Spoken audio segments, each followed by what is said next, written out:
I place what I want to memorize on pieces of furniture in my house. Then when I want to recall the data, I just mentally walk through the house again and recite what's on the furniture. That's so fascinating. So, how in the world does this relate to politics? Well, I think I'm here. I'm at this event for two reasons. A couple reasons. I think number one, I'm a veteran of the war in Afghanistan, so I think it's the patriotism angle is where I fit in. So I told them about my service and then how I memorized everybody who died in the war in Afghanistan, and I write it out on a wall. So that was a large part of what I shared here today. I think there was another part was they just wanted entertainment. They wanted somebody to go and memorize 100 names in the audience and repeat it. But also, I tied in, if we're going to advance the conservative causes, we need to build relationships. How do we build relationships? We build relationships by remembering people's names and faces. And so that's kind of how we all tied it together at the end of the day. We always look forward to your tweets, the snarky, the humor. It's great. So, what are your thoughts on this possible Elon Musk takeover? And does that give you hope or do you have concern? No, no concern at all. I think the guy's great. I honestly don't know where he stands. I think Elon's probably exactly right down the middle. I think he's good on both sides. I think he's more good on the right side than the left side. But I love what he's doing. I love the fact that I want to reach out to him. Elon, come on, dude. Let's make some good movies together. I do movies that would be chump change for you. That you'll get your money back with me. I don't lose my investors' money. But I love what he's doing. I love the fact that he's definitely not afraid to put himself out there. I was surprised he was on SNL. It's the first time I've ever watched SNL in probably 10 years, just to watch him. But it kind of stopped being funny. It stopped being funny a long time ago. It did, which is really unfortunate. They need to go back to what they did back in the mid-'70s with the original cast. I don't know how they can even do jokes anymore because everybody is so hypersensitive at this point. That's just the thing. It's crazy. We live in a world right now where everybody's looking to be offended by something. There was a movie that Marlon Brando did years ago. Was it Born with the One? Run. I can't remember the title of it now. But Motorcycle Gang, and an older gentleman asked a younger Marlon Brando, goes, "What are you fighting against?" He goes, "What do you got?"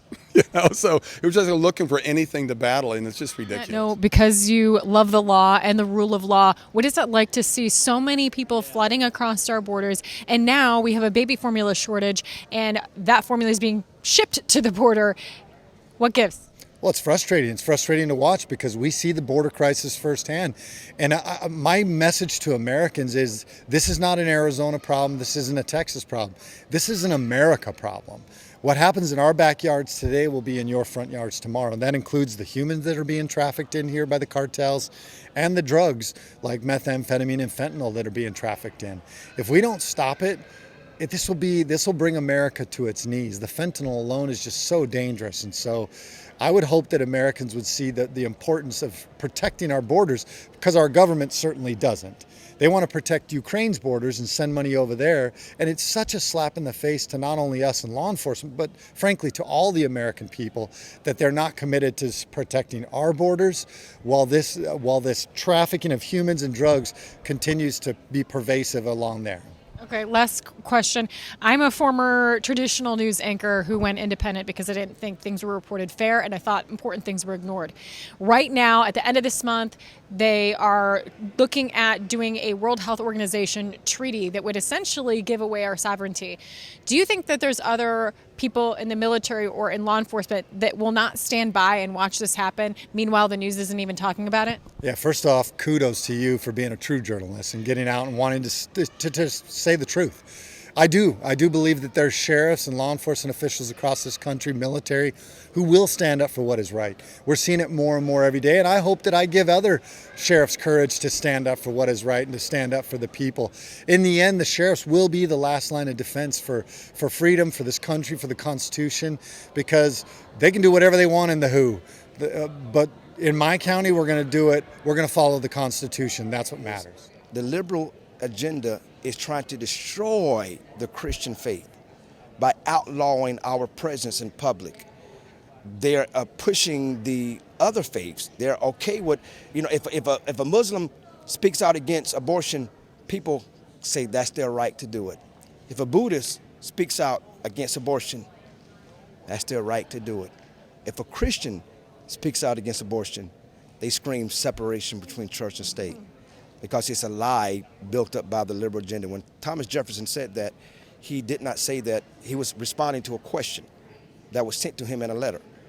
And the Baptist Association that sent him a letter said, we have a new Baptist Association. I'm going to paraphrase it. We have a new Baptist Association.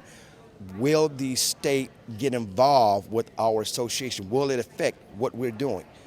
Thomas Jefferson said in response to that, no, you are okay, you are free, you are to do whatever you want to do, because there is a separation between church and state.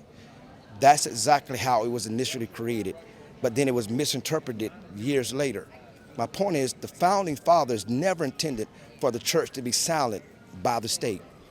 Never. No, absolutely not. So many of the Christian faith are like, okay, we see evil on display. We see globalists. We see World Economic Forum.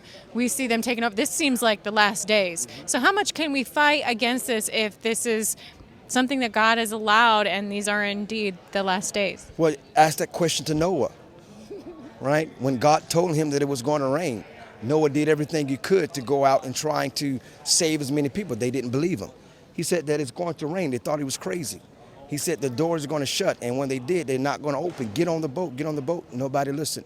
Same thing goes for so many men of God. Lot, for example, when Lot was trying to save Sodom and Gomorrah, and he was like, the Lord was like, I'm going to destroy that wicked place. It's done. It's over with.